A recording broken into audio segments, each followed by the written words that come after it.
પરમ કૃપાળુ શ્રીજી મહારાજ, બાપાશ્રી, સમસ્ત સદગુરુઓ તથા અનંત દિવ્ય મુક્તોની આ દિવ્ય સભામાં ઉપસ્થિત સર્વે સંતો તથા આપ સર્વે મુક્તોના ચરણોમાં સાષ્ટાંગ દંડવત પ્રણામ સહિત જય સ્વામિનારાયણ. આજે તારીખ 12 મે 2024, વૈશાખ સુદ પાંચમ અને રવિવાર. વૈશાખ સુદ પાંચમ એટલે કચ્છ પ્રદેશ માટે વિશેષ મહત્વનું. શ્રીજી મહારાજે ભુજ મંદિરમાં જે નરનારાયણ દેવ પધરાવ્યા તથા શ્રી ઘનશ્યામ મહારાજ પાછળથી જે ઘનશ્યામ મહારાજનું સ્વરૂપ પધરાવવામાં આવ્યું છે એમનો પાટોત્સવ. તો આજનો એ દિવસ વૈશાખ સુદ પાંચમ. છતડીની વાત કરું તો છતડીનો પાટોત્સવ વૈશાખ સુદ પૂનમ એ પણ 23 તારીખના છે, 23 મે. અને એ નિમિત્તે આપણે પારાયણ તારીખ 19 મેથી શરૂ થાય છે. તો એ પારાયણમાં સૌ પધારજો. પારાયણ પૂર્વે 3 દિવસની શિબિર હોય છે, એમાં પણ સૌ પધારજો.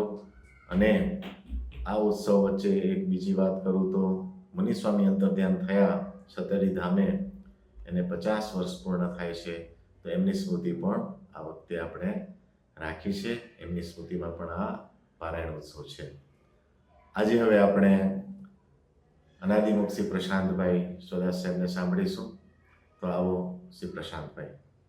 સ્વામિનારાયણ ભગવાનની જય. સર્વ અવતારના અવતારી, સર્વોપરી, સર્વ કારણના કારણ, સદા દિવ્ય સાકાર મૂર્તિ એવા શ્રીજી મહારાજ એમના વચનામૃત ગ્રંથમાંથી તેમજ અનાદિ મહામુક્તરાજ અબજી બાપાની વાતોમાંથી સદગુરુ મુનિસ્વામી કેશવપ્રિયદાસજીએ પોતાની સ્મૃતિ માટે, નિત્ય સ્મરણ કરવા માટે અમુક વાતો જુદી તારવી અને પોતે હંમેશા વાંચતા, અને એ જે વાંચતા, એ જે વાતો, એનો જે સંગ્રહ હતો તે પોતે બાપાશ્રી અંતર્ધ્યાન થયા સંવંત 1984માં. પછી સ્વામી લગભગ 10 વર્ષ સુધી ભુજમાં રહ્યા. ત્યાર પછી સ્વામી પાટડી ગયા અને ત્યાં આગળ પાટડી મુખ્ય હેડક્વાર્ટર કરીને લગભગ 36 થી 37 વર્ષ ત્યાં રહ્યા. તો એ સ્થાને આ જે સ્વામીએ જે તારવેલી જે વાતો હતી તે હંમેશા વંચાતી.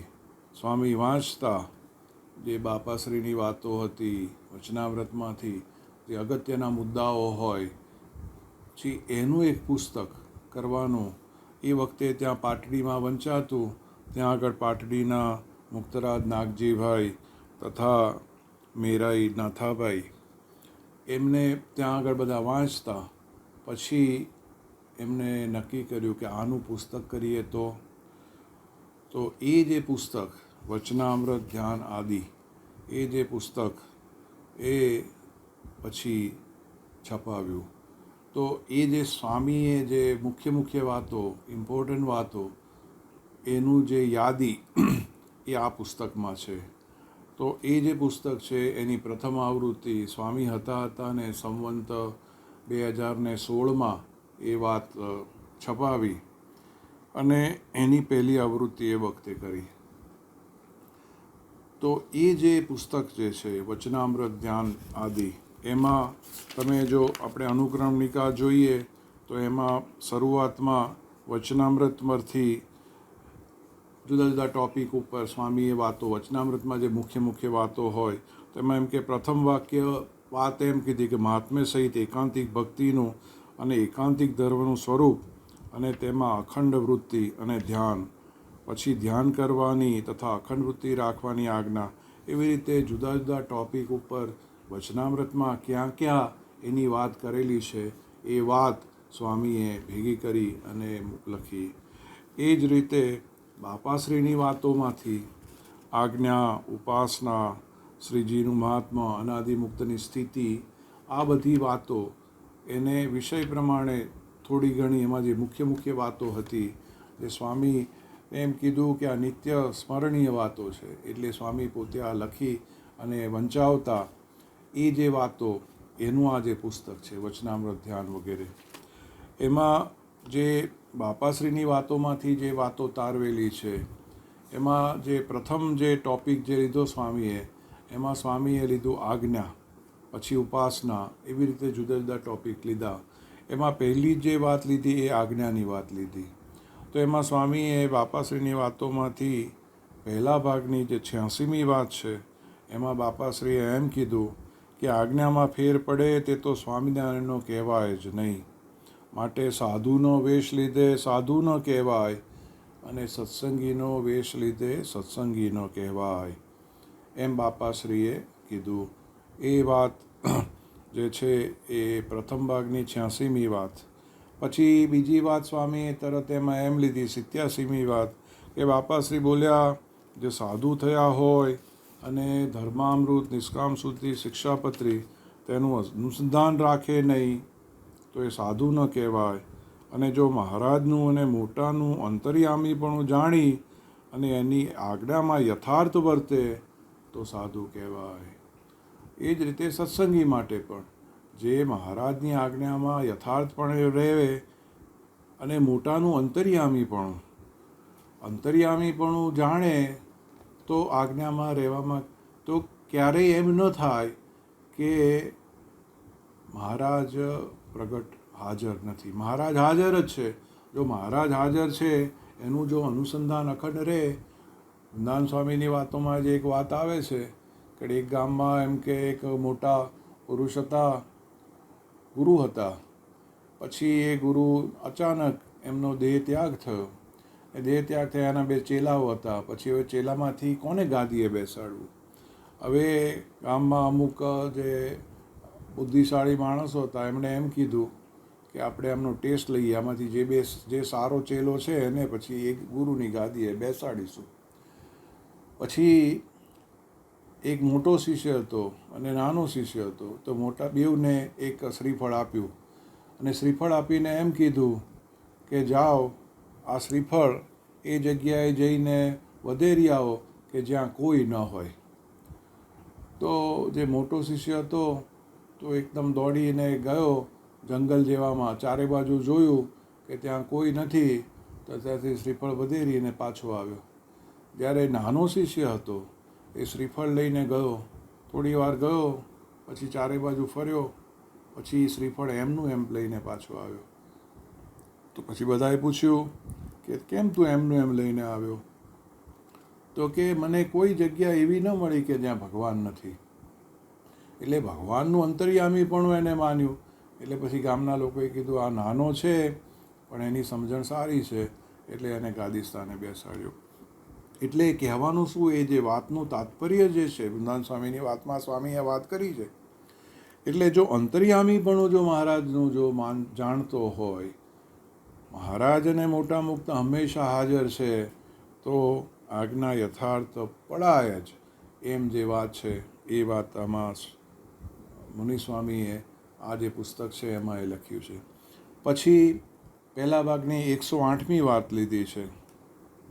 બાપાશ્રીએ કૃપા કરીને વાત કરી જે ગૃહસ્થ હોય તેમણે તો શ્રીજી મહારાજ સુખેથી સાંભળે અને કથા, વાર્તા, ધ્યાન, ભજન, માળા, માનસી પૂજા વગેરે નિયમ બરોબર સચવાય અને પોતાના જીવાત્માનું પરલોક સંબંધી સુખ થવાનું સાધન સુખે થાય એવી રીતે દેહ નિર્વાહ થાય એટલો વ્યવહાર કરવો, પણ વ્યવહાર રૂપ થઈ જવાય એવો વેગે સહિત વ્યવહાર ન કરવો.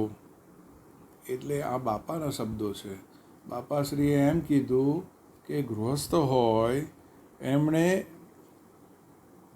ભગવાનની માળા, માનસી પૂજા, ધ્યાન, વાર્તા, ભજન એ બધું કરવું, પણ વ્યવહાર જે છે એ એટલો કરવો કે જેથી કરીને વ્યવહારના અતિશય વ્યવહારને કારણે આ જે બધા જે આપણું જે મુખ્ય જે ધ્યેય છે એમાં આપણને વિઘ્ન ન થાય.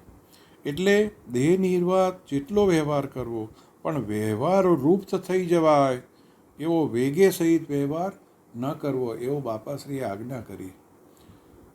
ને શ્રીજી મહારાજની અને મોટાની આજ્ઞા પ્રમાણે વ્યવહાર કરવો.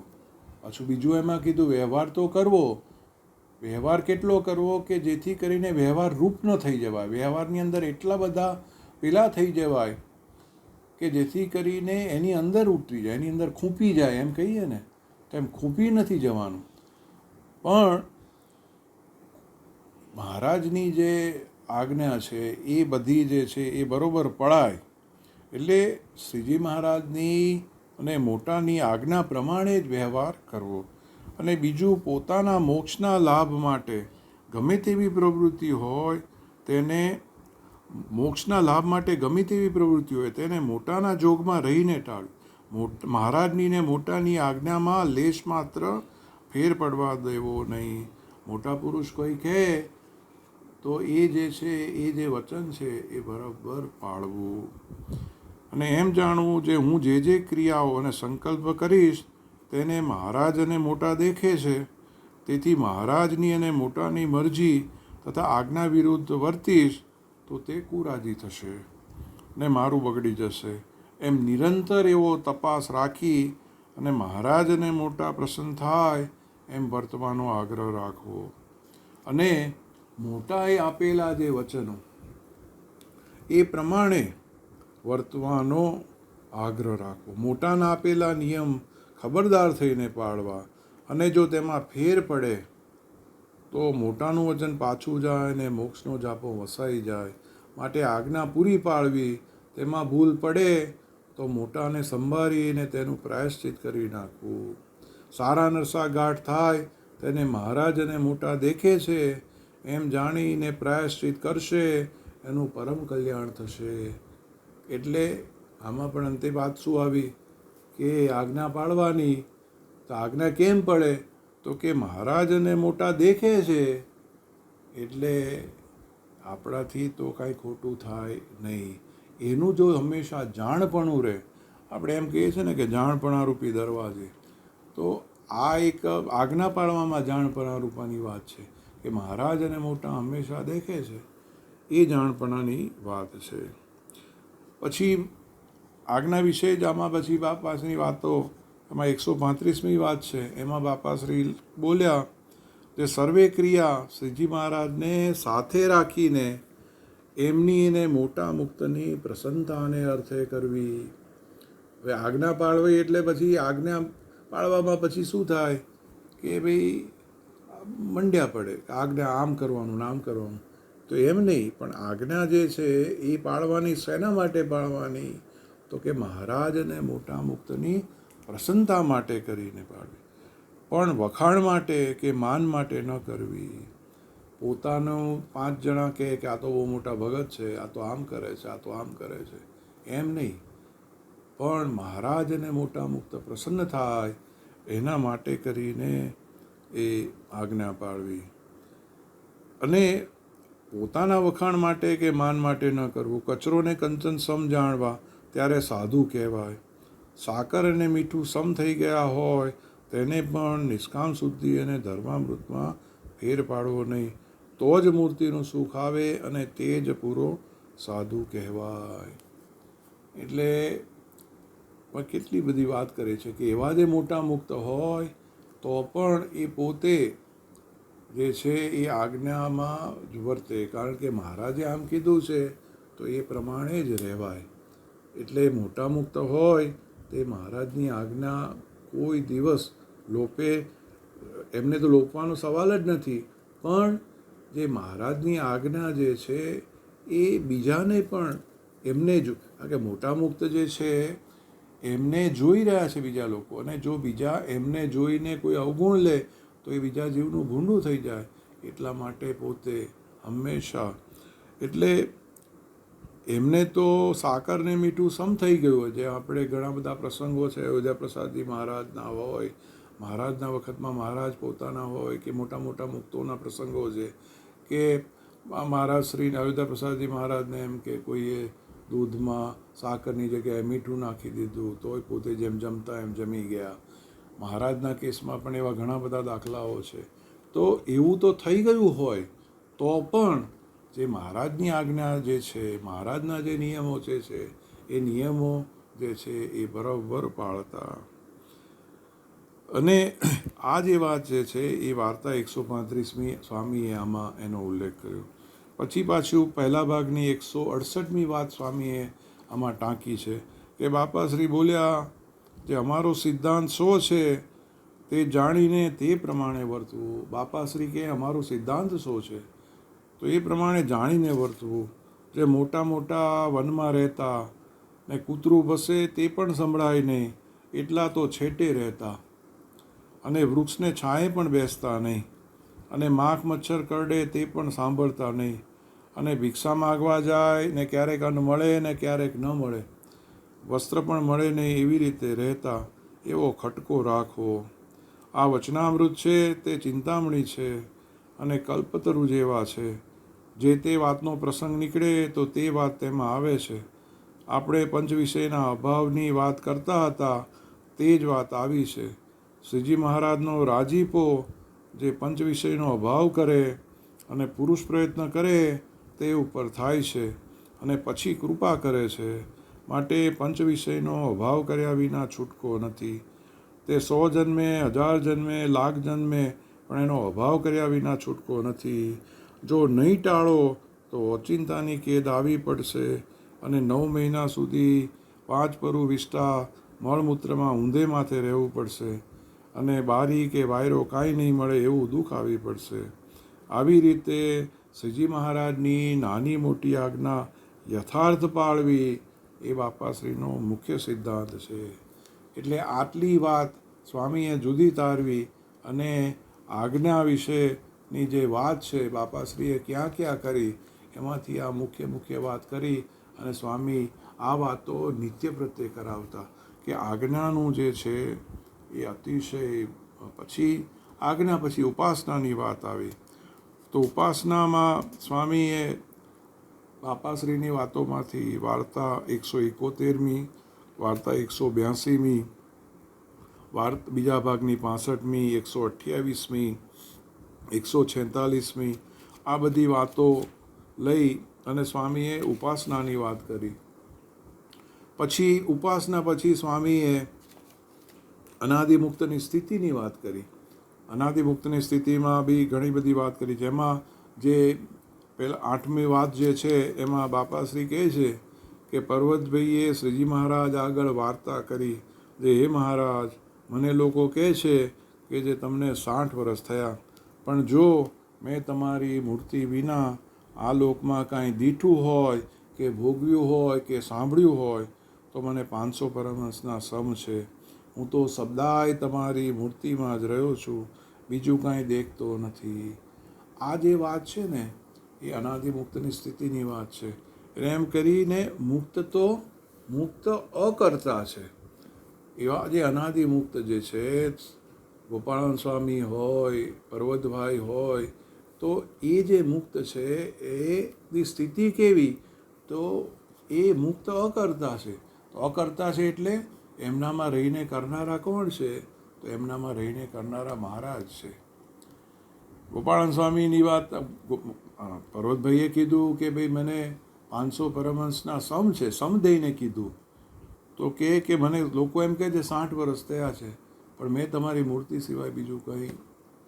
ગોપાળાનંદ સ્વામીને એક વખત મહાપુરુષદાસ સ્વામીએ વડતાલમાં ધર્મશાળામાં સ્વામી હતા, રાતનો સમય હતો, તો સ્વામીની મોટપની વાતની વાત આવી. ત્યારે મહાપુરુષદાસ સ્વામીએ વાત લખી છે. ત્યારે જૂનાગઢના જોગી કહેવાતા મહાપુરુષદાસ સ્વામી અને ગોપાળાનંદ સ્વામીના શિષ્ય હતા. તો એમણે ત્યારે ગોપાળાનંદ સ્વામીએ એમ કીધું, ત્યારે એ રાત હતી, ધર્મસાધુની જાયગામાં હતા, ત્યારે ત્યાં આગળ ફાનસ સળગતું હતું. તો ફાનસમાં કાચનું પેલું હોય ને અંદર દીવો હોય, તો એ કે દીવાની જે જ્યોત હોય તો કેવી આમ ક્લિયર કટ દેખાય. તો સ્વામીએ એમ કીધું કે અનંત કોટી બ્રહ્માંડના જેટલા જીવો છે એ જે ચૈતન્ય જે છે એને અમે આમ જે આ દીવો જેમ તમે જોઈ શકો છો એવી રીતે હું એ દરેક જગ્યાએ એ દરેક જીવને હું જોઈ શકું. એટલે એનો મતલબ શું થયો? જેટલું મહારાજનું જાણપણું છે એટલું જ એવા અનાદિમુક્તનું જાણપણું છે. એ જે છે એ અનાદિમુક્તની સ્થિતિની વાત છે. તો એ વાત બાપાશ્રીએ આમાં કરી છે. તો અનાદિમુક્ત ની સ્થિતિ એ બાપાશ્રીએ ક્યાં વાત કરી છે? તો કે પછી એમાં છઠ્ઠી વાતમાં બીજી બાપાશ્રી એમ કીધું, બાપાશ્રી બોલ્યા કે શ્રીજી મહારાજ આ મુક્તમાં રહીને બોલે છે, જમે છે, જુએ છે, સર્વે ક્રિયા મહારાજ પોતે કરે છે. મુક્ત તો સદાય મૂર્તિના સુખમાં જ રહે છે, પણ સુખ વિના બીજું જોતા નથી. માટે જોગ કરનારાને એમ જાણવું જે આજ શ્રીજી મહારાજ મુક્ત દ્વારે સત્સંગમાં સુખ આપે છે અને મુક્ત દ્વારા પોતે ઉપદેશ કરે છે, એમ સર્વે વચન શ્રીહરિના જાણી અને વિશ્વાસે સહિત ગ્રહણ કરવા. તો જે એવા જે મુક્ત હોય, બાપાશ્રી, ગોપાળાન સ્વામી, પર્વતભાઈ, તો એમના મુખે બોલનારા કોણ છે? એમના મુખે મહારાજ બોલનારા છે. વૃંદાવન સ્વામીની વાતોમાં 7મા નંબરની વાત છે. વૃંદાવન સ્વામીની વાતોમાં, એ વૃંદાવન સ્વામીની વાતોમાં જે 7મી વાત છે એમાં એમ છે કે મહારાજ બોલે છે અને મહારાજના કાને સંભળાય છે. તો કે મહારાજ એવું કેમ કરતા? તો કે મારા ધણીના કોણ ધણી છે, એમ સ્વામી એવો શબ્દ વાપર્યો છે. એટલે એવા જે મુક્ત છે એ મુક્તમાં રહીને બોલનારા કોણ છે? એ બાપાશ્રીએ જે છઠ્ઠી વાત છે એમાં એમ કીધું. તો મુક્ત દ્વારા ઉપદેશ કોણ કરે છે? તો કે મહારાજ કરે છે. એમ સર્વે વચન શ્રીહરિના જાણીને વિશ્વાસે સહિત એને ગ્રહણ કરવા. તેમાં પણ શાસ્ત્રમાં મહિમા કયો હોય તે કરતાં વધારે મહિમા મોટા કહેતા હોય તો તે વચન સત્ય માનવા, પણ શાસ્ત્રની શાખ લેવા જવું નહીં. ત્યારે આ જે વાત છે તો એવા જે અનાદિ મુક્ત હોય એની વાત છે. એટલે પછી બીજી વાત એમ છે કે સાચા અનાદિ મુક્તને ઓળખવાની ઘાટી છે. નહીંતર પછી ઘણા એમ કે અમે એવા અનાદિ મુક્ત છીએ અને અમે જે વાત કરીએ છીએ મહારાજ, તો એ વાત પણ ખોટી થઈ જાય. એટલે એવા જે મોટા મુક્ત હોય એની જે વાતો હોય એમાં એવા કેવા મુક્ત કે જે મુક્ત દ્વારા મહારાજ કામ કરતા હોય. જેમ પર્વતભાઈએ કીધું એમ કે જેમાં રહીને કરનારા મહારાજ છે, મુક્ત અકર્તા થઈ જાય છે. મુક્ત શું કરે છે? મહારાજની મૂર્તિનું સુખ ભોગવે છે. તો આજ મહારાજનું સુખ મુક્ત દ્વારા મળે છે તો એક મિનિટમાં આપી દે, જો આવો વિશ્વાસ હોય તો. જો એવો વિશ્વાસ આવે મોટા પુરુષ વિશે તો એવું સુખ તરત આપી દે. એવો આ મોટાનો પ્રતાપ છે. માટે આ સંઘ જ્યાં સુધી બેઠા છીએ ત્યાં સુધી કરી લેવો, એવું બાપાશ્રીએ પછી કીધું. પછી 13મા નંબરની જે વાત છે એમાં બાપાશ્રી બોલ્યા, કૃપા કરીને બાપાશ્રીએ એમ વાત કરી, મુક્ત વિના પરવાળું મહાપ્રભુજીનું સુખ કોટી સાધને પણ મળતું નથી. મુક્ત દ્વારે જ મહારાજનું સુખ આપે છે અને પોતે મુક્ત દ્વારે મહારાજ સુખ આપે છે અને પોતે તો અકર્તા રહે છે. તો પણ મહારાજની મરજી વિના મહારાજના ગુણ કે જ્ઞાન તે મૂર્તિ કોઈ મુક્તથી આપી શકાય નહીં. એ તો શ્રીજી મહારાજે સંકલ્પ કરીને જે મુક્તને મૂક્યા હોય તે પોતાની સુખની ઊંચી સોંપી હોય તે મુક્ત શ્રીજી મહારાજના જેટલું કામ કરે. શા માટે?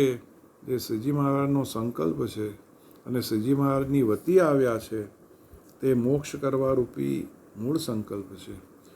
મૂળ અક્ષરો સુધી સૃષ્ટિ કરાવી અને જીવોને દેહ ધરાવી અને આવા મુક્તનો યોગ થાય ને મહારાજ પાસે આવે માટે સૃષ્ટિ કરાવવી એ બીજો સંકલ્પ છે.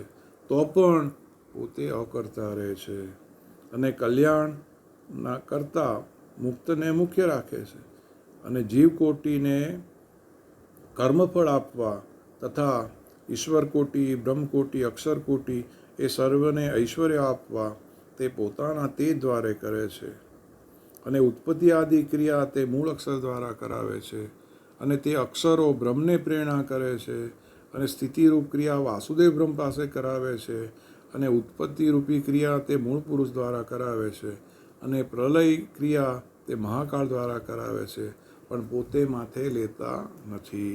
એમ બાપાશ્રીએ વાત કરી. એ શ્રીજી મહારાજનું મહાત્મ્ય સમજવાની વાત છે. ખૂબ ખૂબ ધન્યવાદ શ્રી પ્રશાંતભાઈ.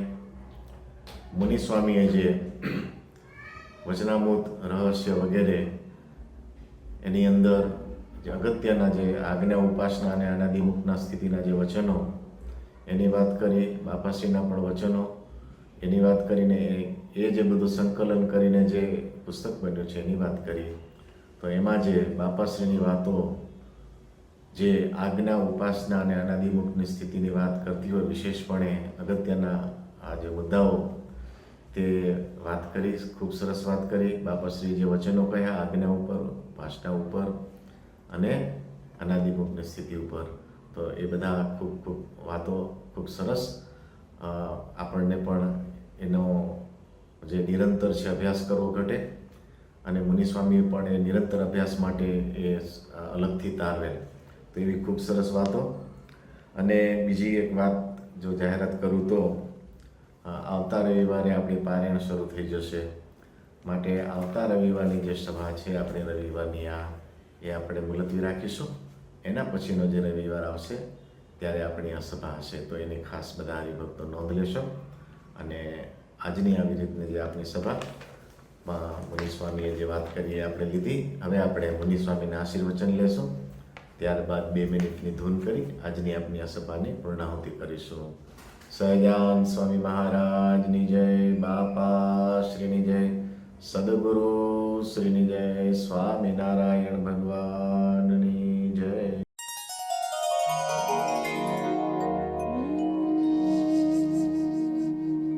બાબા કે એમ મહારાજ અને મોટા રાજી થઈ જાય ત્યારે એટલામાં અનેક જન્મની ખોટ નીકળી જાય અને આ જીવનો આત્મજીવ મોક્ષ થઈ જાય છે.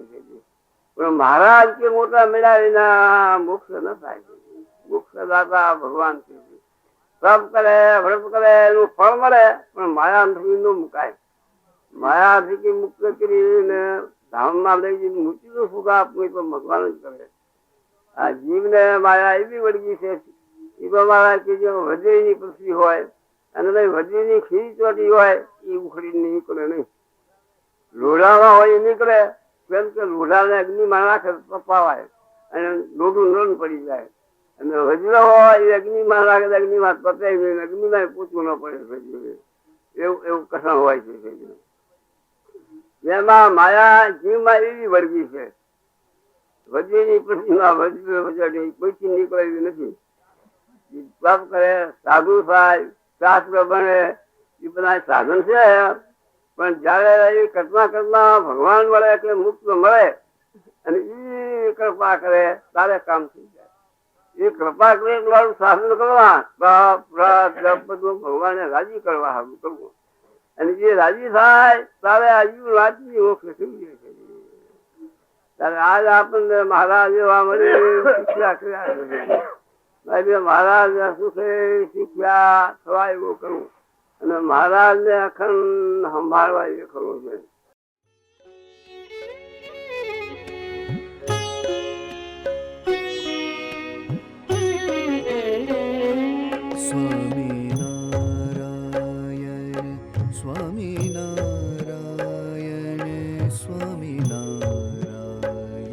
સ્વામિનારાયણ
સ્વામી